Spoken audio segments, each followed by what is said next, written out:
Yes, guys, this is Rio Reacts, and we are back. And listen, firstly, I've got to talk about Diogo Jota.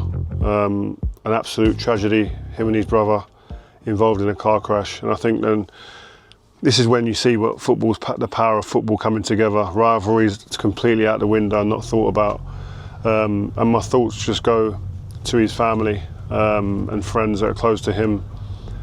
To think that a man gets married a couple of weeks ago and then gets taken away like this, 3 young kids as well. So yeah, my heart goes out to his family, and hopefully they can be respected in their time of sticking together. But from what I know about him and what I hear about him, obviously a great footballer, but an even better human being. So rest in peace.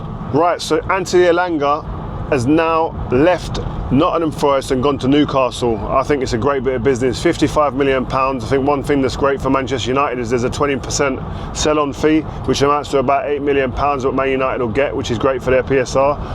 But their front line now, the pace they have there. On the left, I'm sure, Gordon.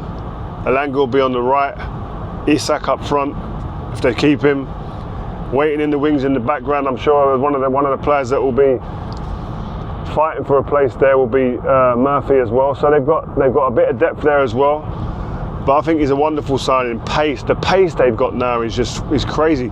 They could afford to sit back on the counter now. They've got players that can hurt you from all sides of the pitch. And I think that's going to be a really good sign. I'm really looking forward to seeing how he goes. I've interviewed him a couple of times. I know him as a young kid at Manchester United, an unbelievable professional. Newcastle have signed not only a player who's in great form and put up some good numbers last year, but somebody actually who adds to the professionalism of the club and will join and make sure that he becomes part of that environment that's working so hard to be a club that is improving year on year out with under the guidance of Eddie Howe. Right, so Manchester United, we've seen are back in training. I think there's 5 players they've now said that are no longer allowed to be a part of the squad and can't come in and join in with that squad. I think Rashford, Sancho, Malacia, Antony and Garnacho are the players that aren't able to come to the training ground. It's reported that they're allowed to come back to the training ground when the squad are out in America for their 3-game tour. I think it's in about a week's time. So crazy time.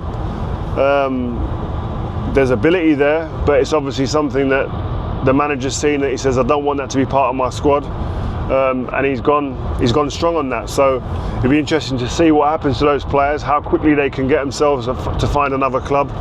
If I was any of them players, I spoke about Rashford and I'll extend that to all the other players. My pride would be dented. My ego would be hurt in this situation, and I'd want my situation sorted out ASAP. So the players, the agents with these players need to start fishing around and getting these contacts with these clubs to get out.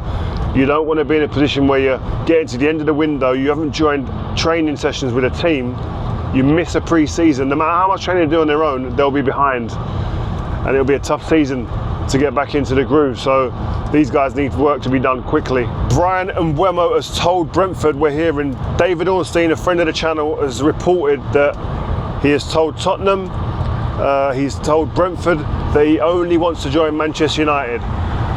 So Man United and Brentford have to come together, I think, and find a way of, well, Man United have to find a way of meeting Brentford's valuation. I think the proposal is 55 million with £7.5 million add-ons.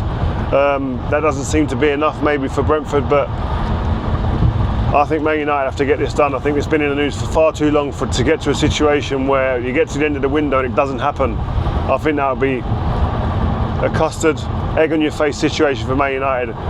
Unless they go and get someone else, another striker. Who have they got waiting in the wings as an alternative? We haven't heard really any other names that it seems to be getting close with. So I'll be surprised if this deal doesn't go through, because Man United have been adamant it's gone public. They've allowed that to happen, and they're in a position now where they've got to make a move to kind of get this over the line. So as I said, I'm going to repeat myself. He fits the bill for me. Physically, he's dynamic, scores goals in the Premier League, knows the Premier League. Watch this space. Gyokeres to Arsenal, they're saying, will it be done? I got to pick up on this actually. Seen in the comments a few people saying that me and Jodin Lescott were talking about Gyokeres not being good enough for the Premier League with Joe Bayer on one of our shows. Just to kind of clear that up, I think we were talking about him being good enough for Manchester United and right for Man United. I think my big concern was Man United need a striker with experience.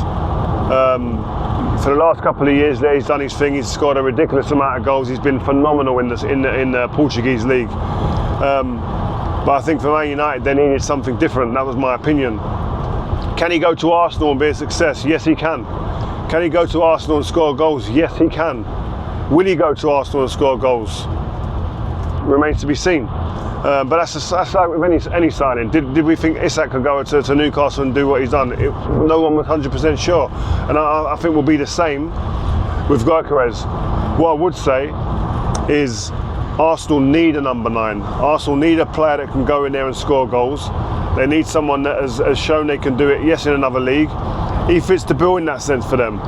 So I think it's a step in the right direction for Arsenal. I think the Arsenal faithful will be absolutely delighted, and rightly so, that they've got somebody in another league around the world, at Sporting Lisbon, who's shown they can score goals.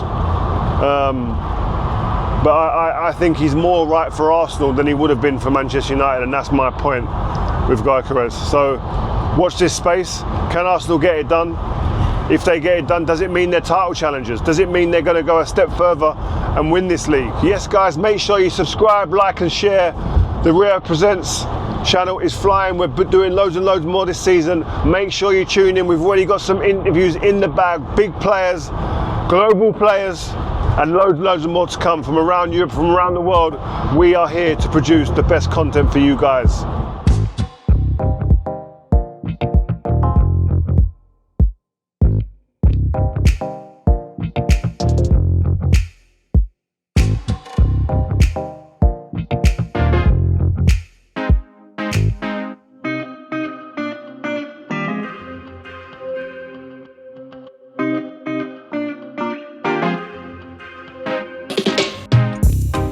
Thanks guys for listening to this episode of Rio Reacts. Hope you've enjoyed this show, and if you have, make sure you leave us a review and follow this Rio Ferdinand Presents feed to make sure you never ever miss an episode.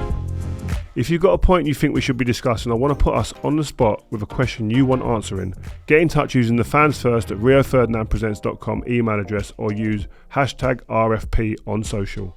See ya on the next one.